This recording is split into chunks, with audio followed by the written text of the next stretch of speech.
Hello and welcome to today's webinar. My name is Maral Rezvan and currently I work as the Director of Cybersecurity at EC Council Global Services, and I'm leading a Security Operations Center.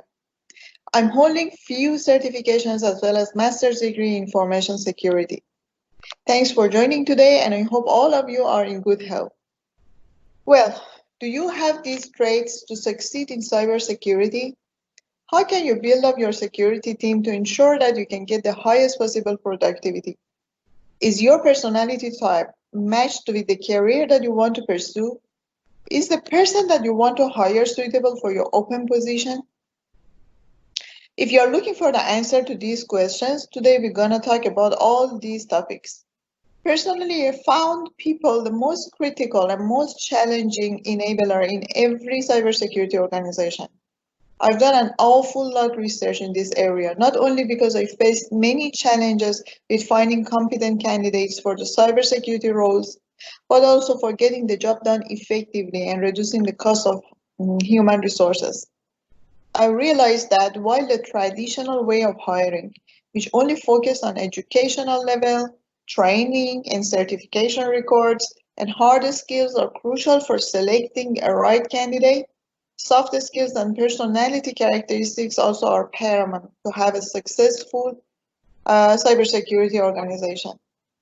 When I'm talking about hard skills, I'm referring to those skills which are teachable, such as administration of your firewall or configuration of your DLP solution and so forth.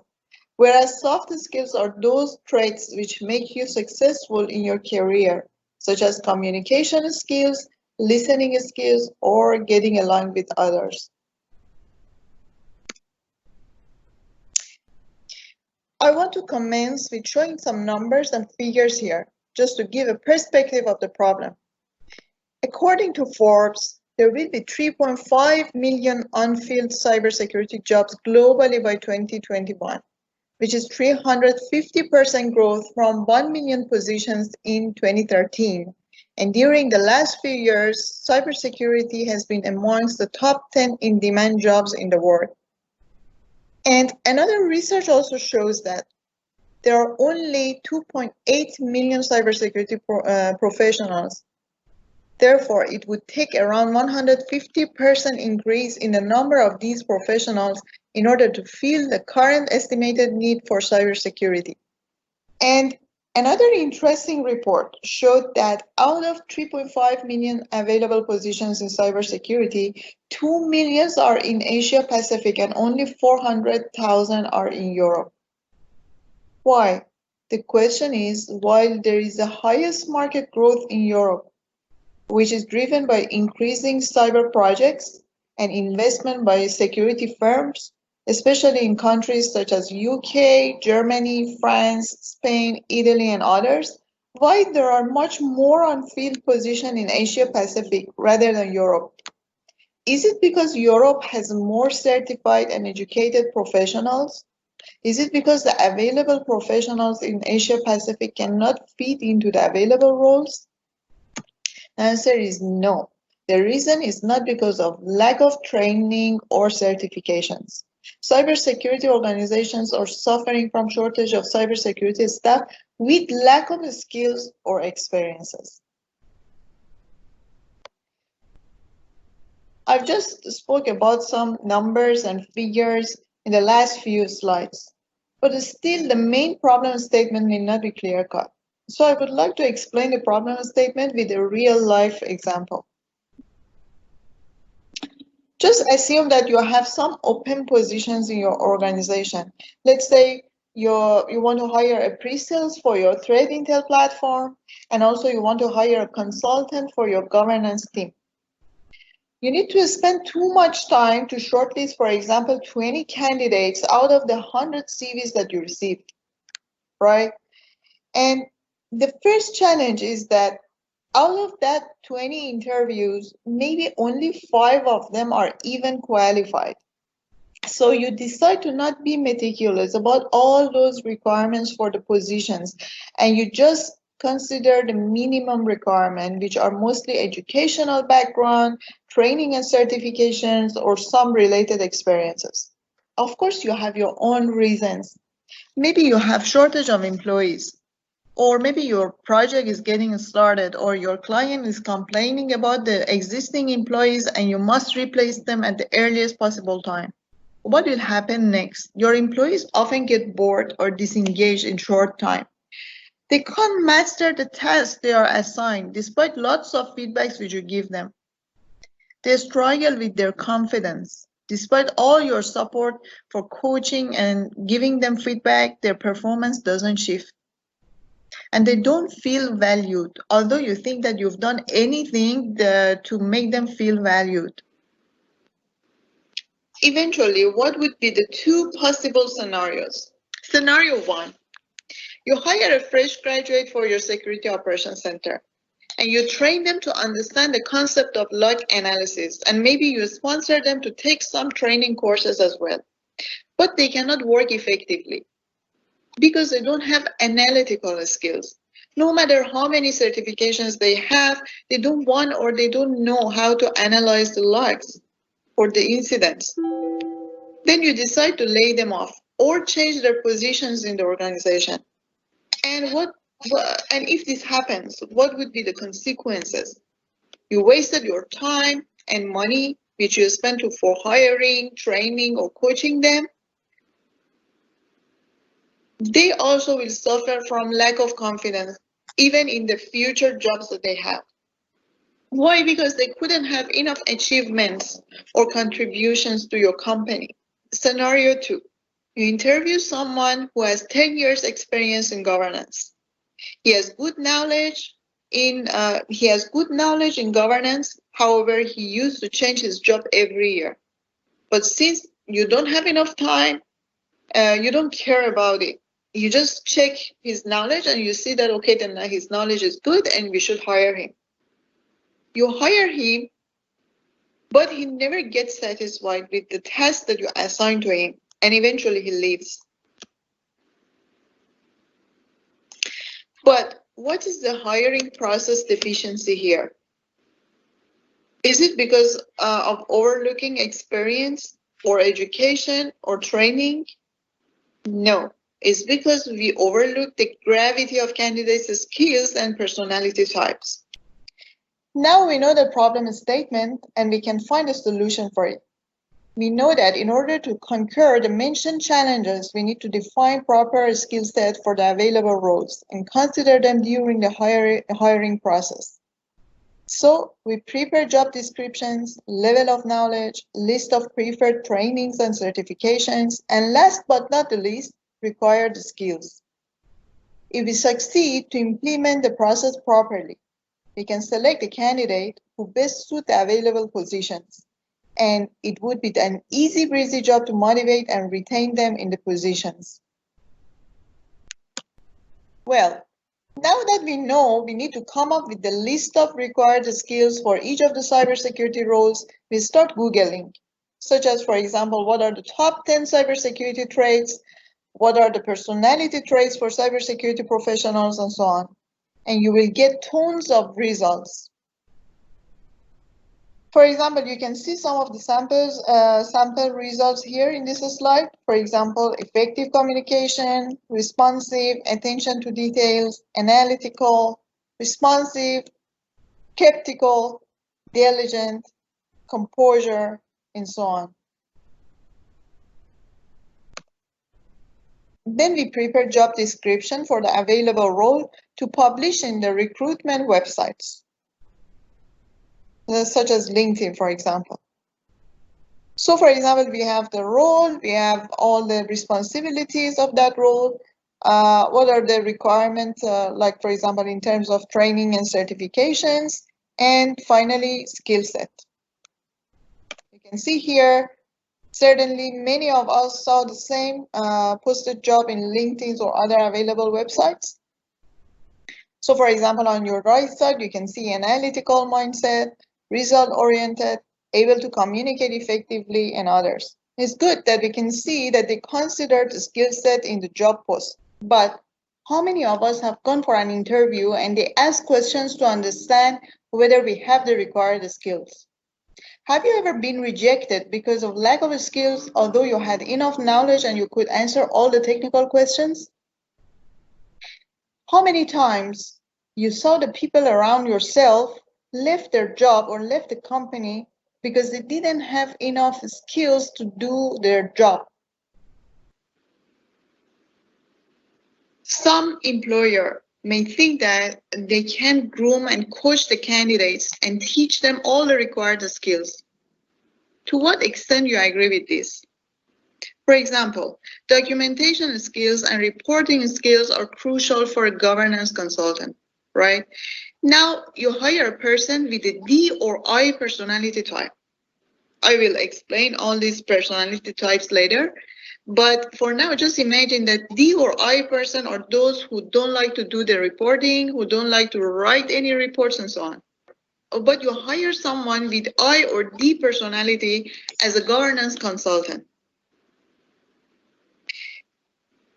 And then you push them to write a report based on the result of risk assessment, for example. But please understand that he is not really comfortable to write a report.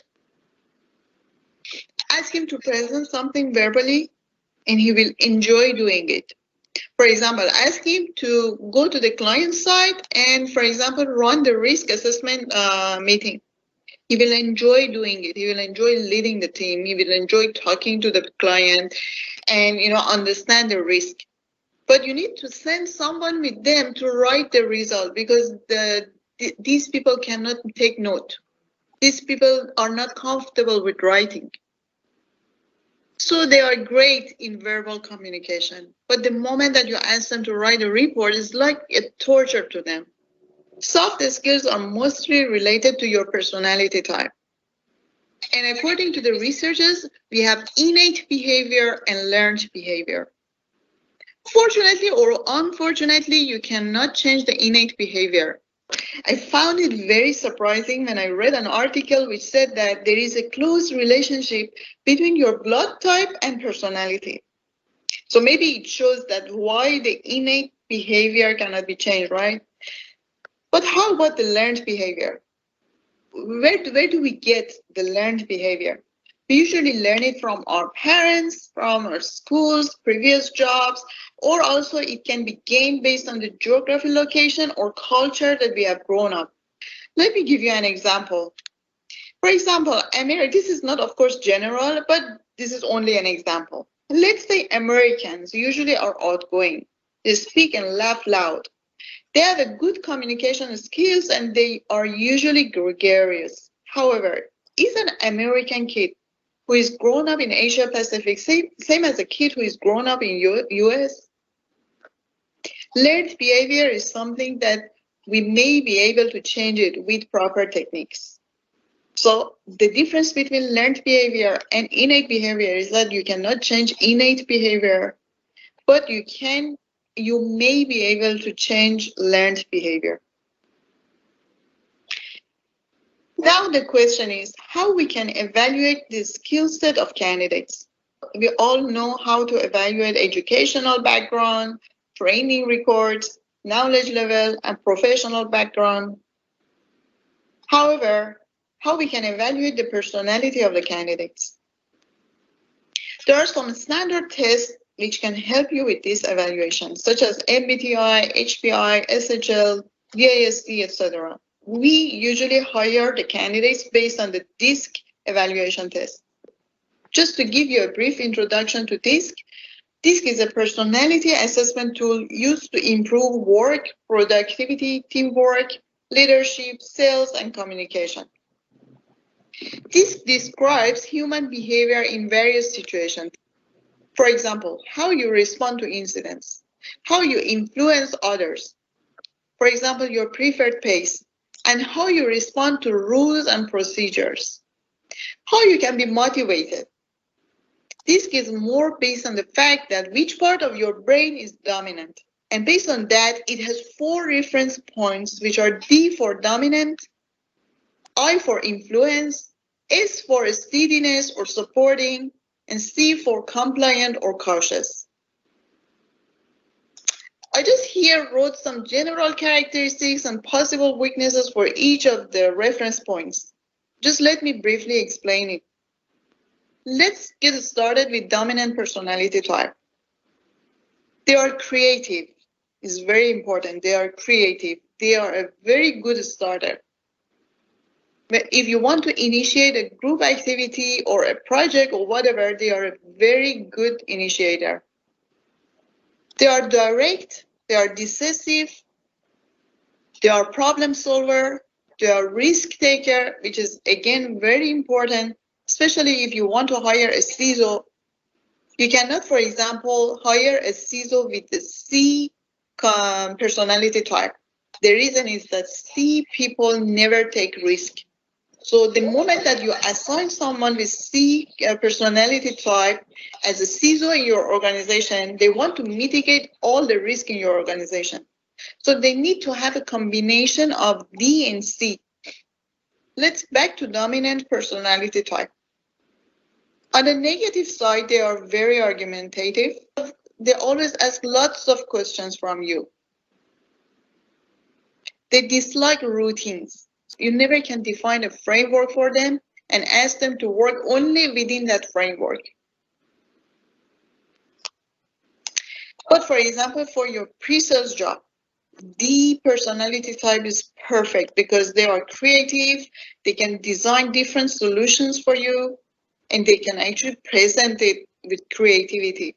Let's continue with influence personality type. These people are great for your sales positions. Why? Because they are enthusiastic. They're optimistic. They're persuasive. They're talkative. And they're so emotional.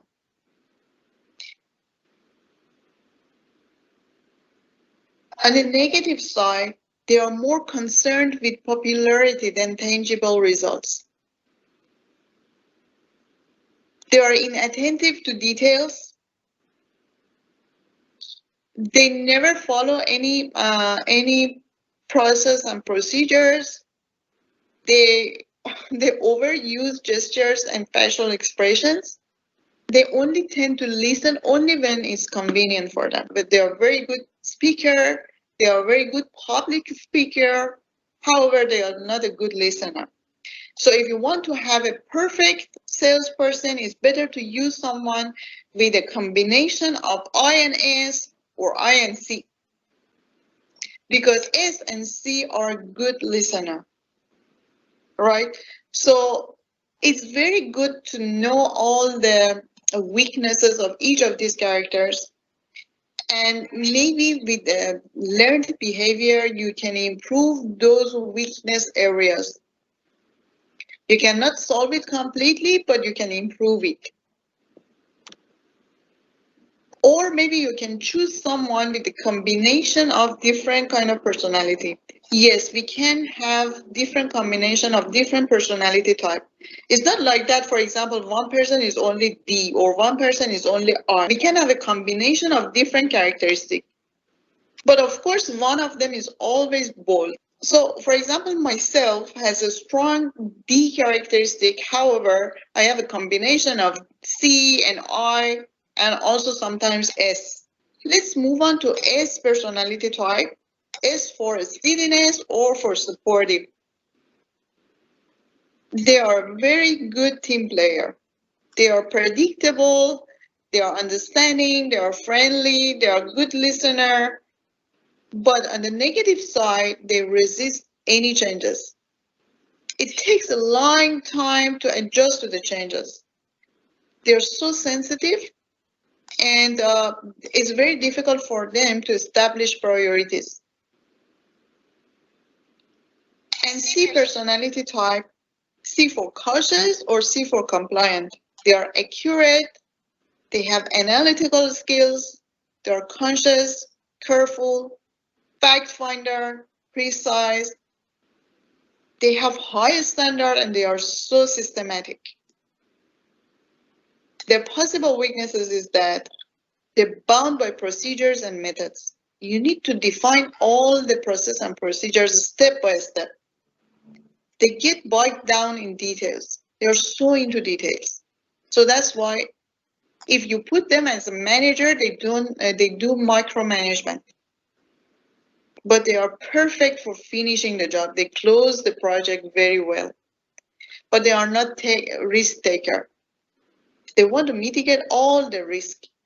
They have a very special characteristic. It's very interesting. For example, you're sitting in a group and you are cracking some jokes. Everyone are laughing, but they even don't understand that you're cracking a joke. They usually don't laugh at the same thing that you're laughing at.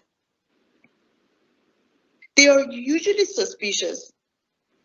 They are perfect for a security operations center, and based on their characteristics, I feel that they are born to be a security analyst. Well, another interesting job for them is that they are perfect to be an auditor. Well, that was a brief introduction to this disk model. And just look at the brain picture at the middle of this slide. I divided the brain to 4 different sections. So those characteristics on top of the picture, which are D and I, those are extroverted.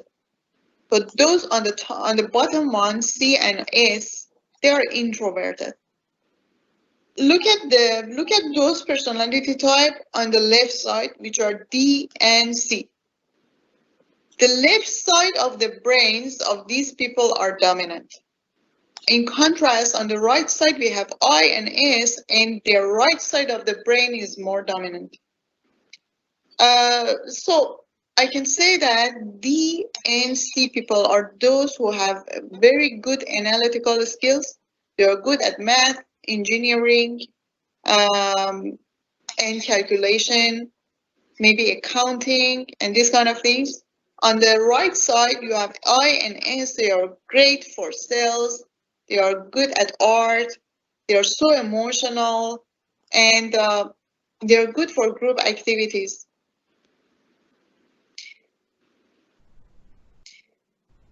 Now that briefly we got familiar with this model, I want to ask a question.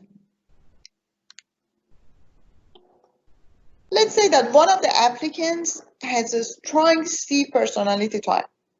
Which of the listed roles below best suit him? We have CISO here, sales, SOC analyst, and governance consultant. Just think for 10 seconds.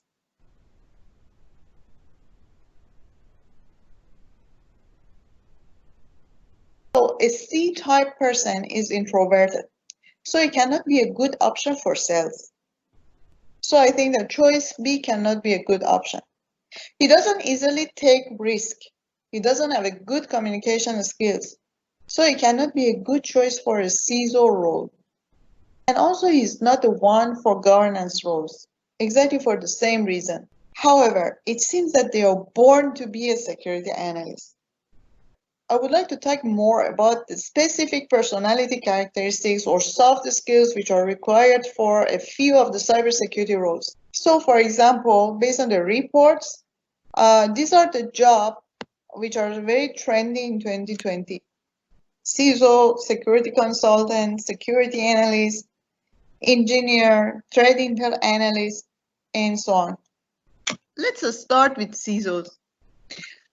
Look at carefully to these pictures. I think that they all have something common in their body language also, right? But what are their specific characteristics? These are some of the common characteristics of every CISO. The left side of their brain is dominant, which means that either they are D or C. They are creative, they are extroverted. Dominance and self-awareness are 2 of their bold traits. Their knowledge is not deep, but is wide, and they usually have direct behavior. They cannot trust easily, and they have argumentative attitude. Their main personality type is D, but someone with combination of D, C, and I types can be a perfect option for this role. Penetration tester. These are some pictures of penetration testers. So when I'm showing the picture, it doesn't mean that from their pictures we can understand their personality type. However, I just wanted to send you this message that from the body language also you will understand a lot of things about their personality type. So usually they love challenges, they have analytical skills, and they are a great communicator because they need to be good at social engineering and they need to have communication skills. And usually the left side of the brain is dominant. As I mentioned earlier also, penetration testers and security analysts have strong C personality. But someone with the combination of D and C can be a perfect option for this role. Now the question is how we should identify the personality type of the candidates. There are two different ways to understand it. First is standard exams and the other one is body language. Let's start with body language. Just a simple test here. Try to cross your fingers like the picture here without thinking, just do it. If your left thumb is on the top of the right thumb, means that your left side of the brain is dominant and your main personality type is D or C. However, if otherwise, your right side of the brain is dominant and your main personality type is I or S. So if you are D or C means that you focus on the results than relationships. You are diligent, strong-willed, and determined in pursuing the goals, and you see the world through a clear, logical, and factual lens. But on the right side, you promote the benefits of teamwork and cooperation when motivating others. You adapt to difficult situations, and you easily adjust to someone else's lifestyle. Another example of body language. Those who have the D or I personality, they speak fast with loud tone. Those with friendly body language or gesture are usually I or S. The way that you carry yourself also shows your personality. Those who sit intense are likely to be D or I. And formal body language or gesture usually in people with D or C personality. It's interesting to know that usually most of the politicians are from C or D category. And most of the sales people, or for example, those people who are conducting TV shows or stand-up comedy, those are from I characteristics. After hiring your required employees, the next and most important step is maintaining them and give them a little bit of encouragement. People with different personality type are not getting motivated with the same approach.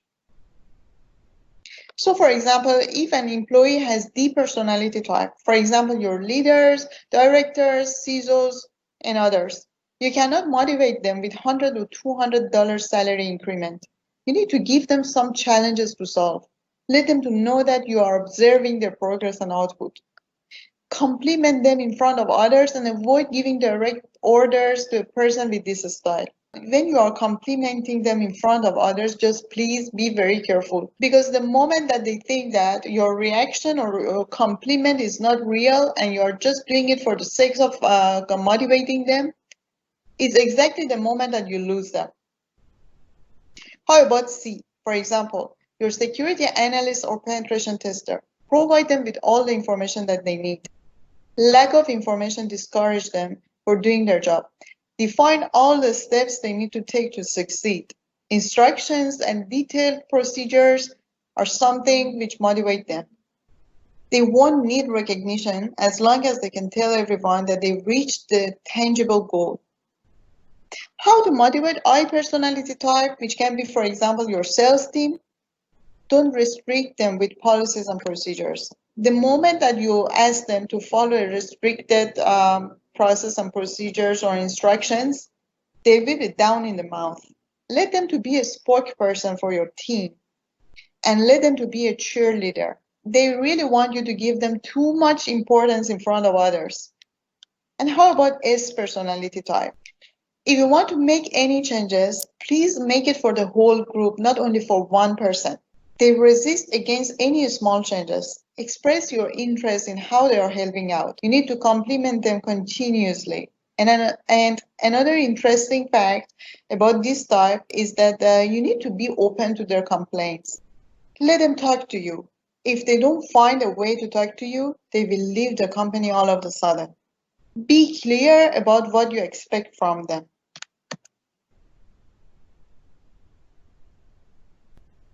But where else we can use this personality type? It's interesting to know that some of the personality type are more vulnerable to social engineering. We need to conduct some security awareness or targeted security awareness for those kind of people. As I mentioned earlier, people with S and I personality type usually are friendly and talkative. For example, your sales employees or marketing team usually want to build a close relationship with others, and they may share classified information with them. Therefore, targeted awareness training should be considered for these groups of people. To sum up, people are crown jewels of every organization, especially cybersecurity and consulting organizations, because they are highly dependent on their knowledge and experience. People are the most complicated enabler beside technologies and processes. Please take note that they can be both your weakness and strength, and to manage all the risk associated to them, we need to know them, evaluate them, identify the risk, and plan for mitigating those risks. Thank you very much for spending time and listening to my webinar today. And if you have any question, I would be happy to take it.